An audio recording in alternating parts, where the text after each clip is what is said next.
Good morning. Welcome to the Sarvapari Science College. Today we will study about cell membrane. તો એમાં આપણે જોઈએ તો cell membrane is a integral part of the all cell.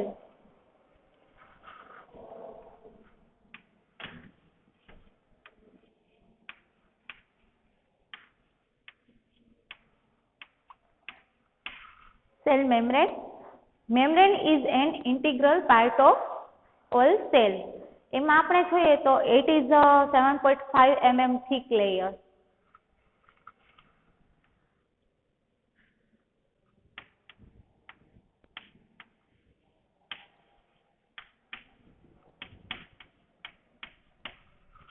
જે 7.5 mm thick હોય છે and phospholipid content 20 to 30%. જેમાં phospholipid છે તે 20 થી 30% હોય છે.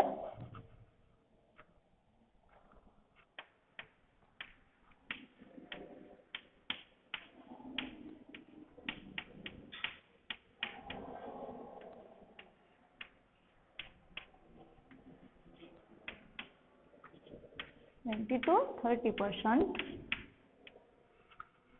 Phospholipid content 20 to 30% and protein content is 60 to 70%.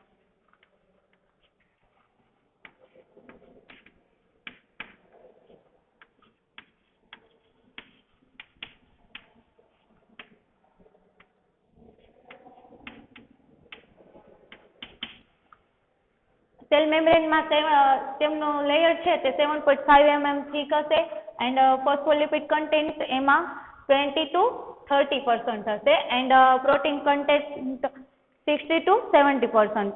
And આપણે એમાં જોઈએ તો protein are of two type, એમાં બે ટાઈપના પ્રોટીન જોવા મળશે. આ એમની ફિગર છે, integral protein and peripheral protein. એમાં પેરિફેરલ પ્રોટીન જે છે તે લૂઝલી એટેચ હશે phospholipid side.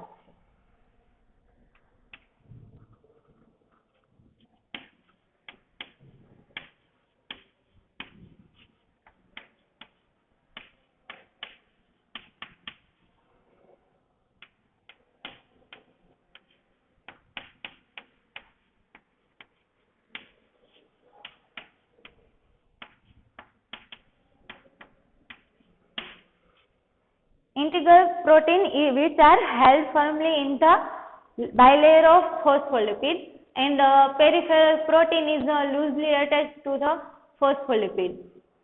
એમાં આપણે જોઈએ તો પ્રોટીન છે એ protein can be treated by the detergent.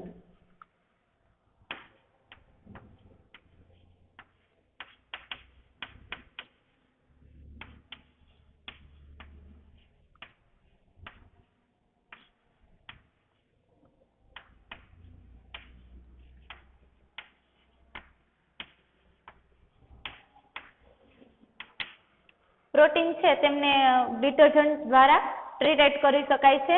And આપણે એમાં નેક્સ્ટ જોઈએ તો lipid matrix of membrane has fluidity.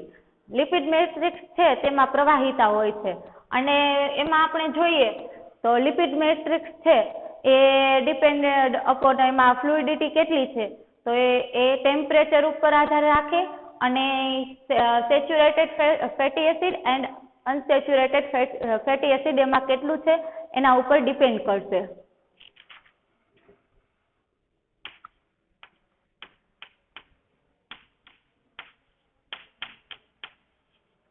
Fluidity is dependent upon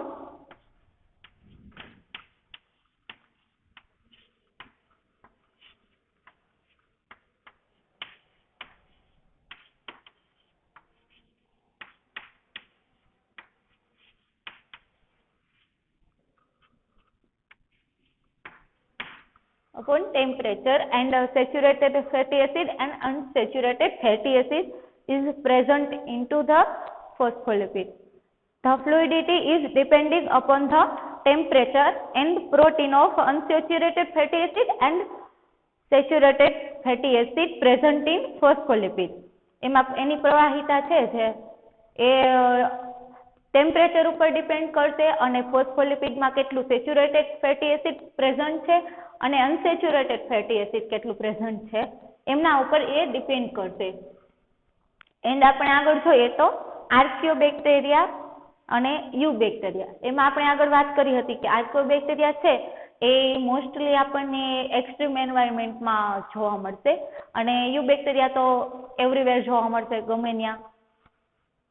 તો આર્કિયોબેક્ટેરિયામાં જોઈએ તો આર્કિયોબેક્ટેરિયલ સેલ મેમ્બ્રેન કન્ટેન લિપિડ. તો આર્કિયોબેક્ટેરિયાની જે સેલ મેમ્બ્રેન હોય ને એમાં લિપિડ જોવા મળશે, એમાં લિપિડ પ્રેઝન્ટ હશે. And archaeobacterial cell membrane contain lipid that are branched and are linked to glycerol by ether linkage. એ ગ્લિસરોલ બાય ઇથર લિંકેજ દ્વારા લિંક હશે. એન્ડ યુ બેક્ટેરિયામાં જોઈએ તો eubacterial cell membrane contain straight chain. એમાં straight chain fatty એસિડની જે સ્ટ્રેટ ચેઇન એમાં હશે. And link to glycerol by ester linkage. તે ગ્લિસરોલ થી એસ્ટર લિંકેજમાં હશે. એન્ડ આપણે એમાં આગળ નેક્સ્ટ એવું જોઈએ તો સેલ મેમ્બ્રેનનું ફંક્શન જોઈએ. આ છે ને સેલ મેમ્બ્રેનની ફિગર છે. આ ઇન્ટિગ્રલ પ્રોટીન, આ ફોસ્ફોલિપિડ અને આ પેરિફેરલ પ્રોટીન. એમાં આપણે એમનું ફંક્શન જોઈએ તો function of cell membrane. Cytoplasmic membrane is a hydrophobic barrier. તેમાં હાઇડ્રોફોબિક બેરિયર હશે. Cytoplasmic membrane is a hydrophobic barrier and a specific protein in membrane facilitated for passage of small molecule. એમાં specific protein મેમ્બ્રેનમાં છે ને એવું specific protein હશે કે જે small મોલેક્યુલને પાસ થવા દે. For example it help in uptake of nutrient મેળવવા માટે હેલ્પ કરે. એન્ડ આપણે નેક્સ્ટ જોઈએ તો cytoplasmic membrane. Cytoplasmic membrane contain various enzymes involved in respiratory metabolism and in synthesis of capsular and cell wall component. Cytoplasmic membrane છે તેમાં અલગ અલગ પ્રકારના એન્ઝાઇમ પ્રેઝન્ટ હશે કે જે એવા એન્ઝાઇમ કે જે રેસ્પિરેટરી સિસ્ટમમાં રેસ્પિરેટરી જે થતું હોય રેસ્પિરેટરી મેટાબોલિઝમ તેમાં તે ઉપયોગ આવશે, હેલ્પ કરશે અને જે એમનું સિન્થેસિસ થતું હોય એમાં હેલ્પ કરે. કે જે cytoplasmic membrane contain various enzyme involve in respiratory metabolism and synthesis of capsular and cell wall component. કે જે સિન્થેસિસમાં અને રેસ્પિરેટરી મેટાબોલિઝમમાં હેલ્પ કરશે, ઇન્વોલ્વ હશે. નેક્સ્ટ આપણે જોઈએ એમાં તો પ્રોટોપ્લાસ્ટ અને સ્ફેરોપ્લાસ્ટ.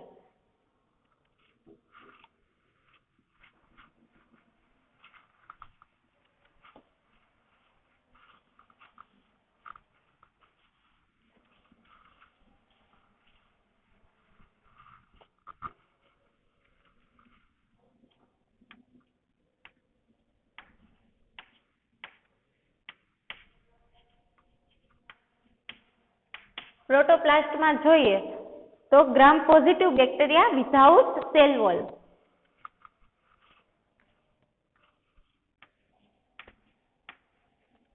ગ્રામ પોઝિટિવ બેક્ટેરિયા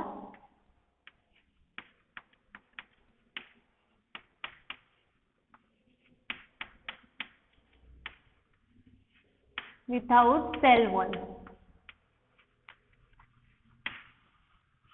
એવા ગ્રામ પોઝિટિવ બેક્ટેરિયા કે જેમાં સેલ વોલ ના હોય. એમાં આપણે જોઈએ તો for the development of protoplast cells treated with the enzyme. For the development of protoplast cells treated with the enzyme lysozyme. જે પ્રોટોપ્લાસ્ટ જે છે પ્રોટોપ્લાસ્ટ એને જે એન્ઝાઇમ લાઇસોઝાઇમ એન્ઝાઇમ છે તેમના દ્વારા ટ્રીટ કરી શકીએ.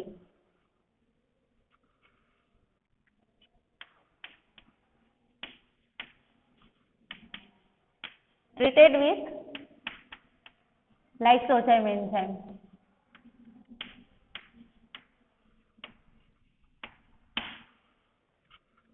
એના આપણે નેક્સ્ટ એમાં જોઈએ તો treating the cell with antibiotic penicillin. જે એન્ટીબાયોટિક પેનિસિલિન છે એમના દ્વારા બી પ્રોટોપ્લાસ્ટને ટ્રીટ કરી શકી.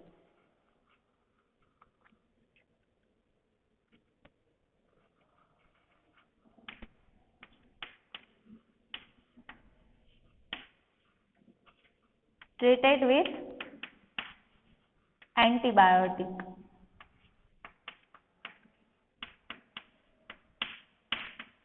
Antibiotic penicillin. આમાં આપણે લાઇસોઝાઇમ એન્ઝાઇમ દ્વારા પણ ટ્રીટેડ કરી શકીએ પ્રોટોપ્લાસ્ટને અને એન્ટીબાયોટિક પેનિસિલિન છે એમના દ્વારા બી ટ્રીટ કરી શકીએ. એન્ડ આપણે એમાં નેક્સ્ટ જોઈએ તો this can prevent the formation of this cell wall, કે જે સેલ વોલ ફોર્મેશન થતું હોય એમને એ પ્રિવેન્ટ કરશે. And osmotic pressure of medium remain high to prevent bursting of the cell. એ જે સેલ બર્સ્ટ થતા હોય એમને પણ એ પ્રિવેન્ટ કરશે. And bacteria normally occur in hypotonic environment in which condition continuously take up of the water by osmosis. But in absence of cell wall, nothing is to prevent continuous expansion of the cell resulting in the bursting of the protoplast. જો એમાં cell wall absent હશે કે absence of cell wall, nothing is to prevent. જો cell wall નહીં હોય તો એમાં કંઈ પણ પ્રિવેન્ટ નહીં થાય. nothing is to prevent continuous expansion of the cell resulting in the bursting of the protoplast. તો એમાં કંઈ પ્રિવેન્ટ નહીં થાય અને સેલ જે છે એ પ્રોટોપ્લાસ્ટ છે તે બર્સ્ટ થઈ જશે. એન્ડ આપણે એમાં નેક્સ્ટ જોઈએ પ્રોટોપ્લાસ્ટ જોયું તો એમાં આપણે નેક્સ્ટ જોઈએ તો સ્ફેરોપ્લાસ્ટમાં જોઈએ.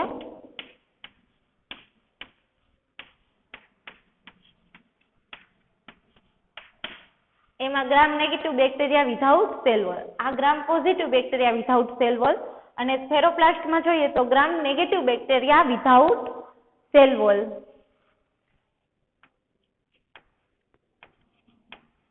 ગ્રામ નેગેટિવ બેક્ટેરિયા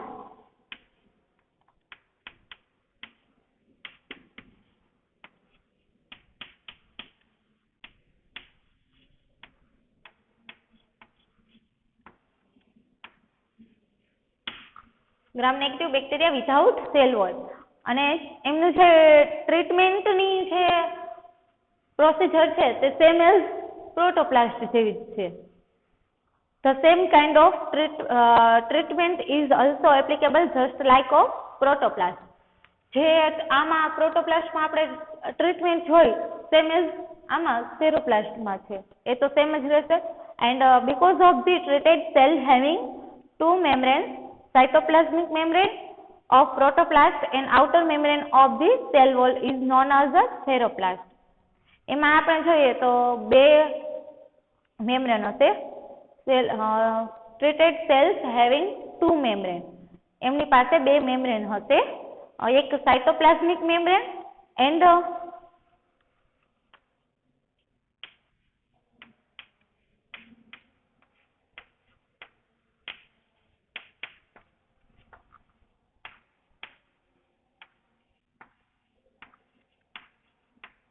એક તો સાયટોપ્લાઝમિક મેમ્બ્રેન. એન્ડ આપણે એમાં નેક્સ્ટ જોઈએ તો સાયટોપ્લાઝમિક મેમ્બ્રેન અને એક પ્રોટોપ્લાસ્ટની cytoplasmic membrane and outer membrane.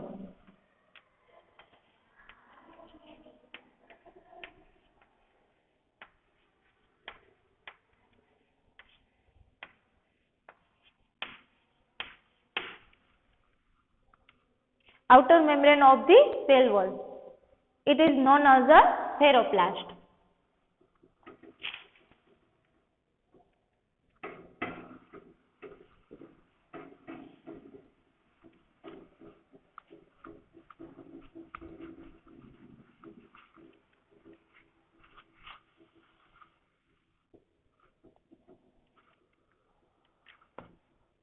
Next topic આપણે જોઈએ તો membrane intrusions and intracellular membrane system. એમાં આપણે જોઈએ તો bacterial cells do not contain membrane enclosed organelle like mitochondria, Golgi body or chloroplast. However, bacteria have a specialized folding of a plasma membrane in shape of vesicles, tubular. They are called as a mesosome. આપણે મિસોઝોમ જોયું હતું છે part 2 છે આપણે બેક્ટેરિયાનું structure જોયું એમાં આપણે મિસોઝોમ જોયું હતું કે છે ફોલ્ડિંગ પાર્ટ હોય બેક્ટેરિયાની નીચેની સાઈડ તરફ તો એમને આપણે મિસોઝોમ તરીકે ઓળખવામાં આવે છે and they are present in both gram positive and gram negative bacteria. તે gram positive bacteria and gram negative bacteria બંનેમાં પ્રેઝન્ટ જોવા મળશે and depending on the location in the cytoplasm. તે સાયટોપ્લાઝમના જે સાયટોપ્લાઝમ હોય એમના લોકેશન ઉપર ડિપેન્ડ કરશે.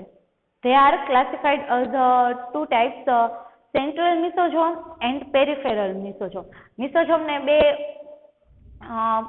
ક્લાસિફિકેશન આપણે જોઈએ એમનું તો એમાં બે છે કે central mesosome and peripheral મિસોઝોમ. Central મિસોઝોમમાં જોઈએ તો they lie deeply in the cytoplasm and attached to the cell nuclear material. તે જે ન્યુક્લિયર મટીરિયલ હશે સેલનું જે ન્યુક્લિયર મટીરિયલ હશે એમના દ્વારા તે એટેચ હશે જોડાયેલું હશે સેન્ટ્રલ મિસોઝોમ છે એ and they are involved in DNA replication and cell division. તે DNA રેપ્લિકેશનમાં અને સેલ ડિવિઝનમાં ઇન્વોલ્વ હશે. આપણે નેક્સ્ટ એનો ટાઈપ જોઈએ બીજો ટાઈપ તો પેરિફેરલ મિસોઝોમ. પેરિફેરલ મિસોઝોમ છે એ they are found in near cytoplasmic membrane. તે સાયટોપ્લાઝમિક મેમ્બ્રેન જે હશે એમની બાજુમાં જોવા મળે છે peripheral મિસોઝોમ and they may be playing an important role in export of extracellular enzyme. જે એમનો રોલ શું છે એ આપણે જોઈએ તો જે એક્સ્ટ્રાસેલ્યુલર એન્ઝાઇમ હશે તેમને બહાર કાઢવામાં એક્સપોર્ટ એટલે બહાર કાઢવામાં એમનો મેઇન ઇમ્પોર્ટન્ટ રોલ હોઈ શકે શાયદ મે બી. They may be playing an important role in export of extracellular enzymes. આપણે એમાં નેક્સ્ટ જોઈએ તો many chemoautotrophs and almost all phototrophs have extensive extracellular membrane system for various metabolic activity. એમાં છે ને આપણે જોઈએ તો વેરિયસ અલગ અલગ જે મેટાબોલિક એક્ટિવિટી હોય ને એમાં તે કેમોઓટોટ્રોફ્સ એન્ડ ફોટોઓટોટ્રોફ્સ છે એ સાથે યુઝ થતું હોય તો એમાં આપણે જોઈએ કેમોઓટોટ્રોફ મીન્સ કે એમાં એઝ અ એનર્જીમાં છે ને ઇનઓર્ગેનિક જે હોય મોલેક્યુલ ઇનઓર્ગેનિક મોલેક્યુલ હોય એમનો યુઝ થતું હોય એઝ અ એનર્જી અને ફોટોઓટોટ્રોફ્સ કે એવા બેક્ટેરિયા કે જે એઝ અ એનર્જી તે સનલાઇટનો યુઝ કરતી હોય સિન્થેસિસ માટે જે સનલાઇટનો યુઝ થાય એમને ફોટોઓટોટ્રોફ્સ કહેવામાં આવે છે અને કેમોઓટોટ્રોફ્સમાં કે જે ઇનઓર્ગેનિક મોલેક્યુલ હોય એમનો યુઝ થાય. નેક્સ્ટ આપણે એમાં જોઈએ તો the cytoplasm. Cytoplasm is the internal matrix of cell present inside the cytoplasmic membrane.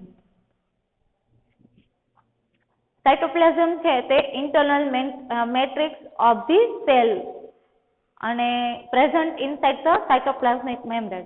તે સાયટોપ્લાઝમ છે તે સાયટોપ્લાઝમિક મેમ્બ્રેનની અંદર જોવા મળતું હોય છે and it is a thick semi-transparent elastic and it contains primary protein. તેમનું એ છે એ થીક એટલે જાડું એવું અને સેમી ટ્રાન્સપેરન્ટ કે આપણે ક્લિયર તો ન જોઈ શકી પણ આમ થોડું એવું ધૂંધળું એવું એટલે સેમી ટ્રાન્સપેરન્ટ એમનું એ હશે સાયટોપ્લાઝમ. એન્ડ નેક્સ્ટ આપણે એમાં જોઈએ તો it divided into 3 parts 3 area કે જે 3 અલગ અલગ એરિયામાં એમને ડિવાઈડ કરેલું છે સાયટોપ્લાઝમને. તો એમાં આપણે ફર્સ્ટ જોઈએ તો સાયટોપ્લાઝમિક એરિયા એમાં આપણે પેલું જોઈએ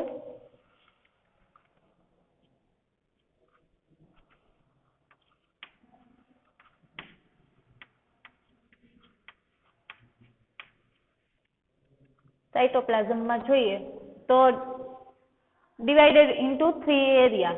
એમાં આપણે ફર્સ્ટ જોઈએ તો ધ સાયટોપ્લાઝમિક એરિયામાં જોઈએ તો granular in appearance and rich in DNA protein bodies known as a ribosome. કે જે એ જોવામાં છે ને ગ્રેન્યુલર, આપણને નાના નાના બીટ જેવું ગ્રેન્યુલર ટાઈપનું એ જોવા મળશે અને એમાં આરએનએ પ્રોટીન છે ને એ વધારે પ્રમાણમાં હશે. Rich in RNA protein body, તેમને રિબોઝોમ કહેવામાં આવે છે. કે granular in appearance and rich in RNA protein body known as a ribosome. And next આપણે જોઈએ બીજો એરિયા તો ધ ક્રોમેટેનિક એરિયા. તો એમાં શું હશે કે રીચ ઇન ડીએનએ. પહેલામાં તો રીચ ઇન આરએનએ, કે જે સાયટોપ્લાઝમિક એરિયા હશે એમાં વધારે પડતું આરએનએ જોવા મળશે. અને નેક્સ્ટ ક્રોમેટેનિક એરિયા હશે ને જે એમાં રીચ ઇન ડીએનએ, એટલે એમાં ડીએનએ ભરપૂર પ્રમાણમાં હશે.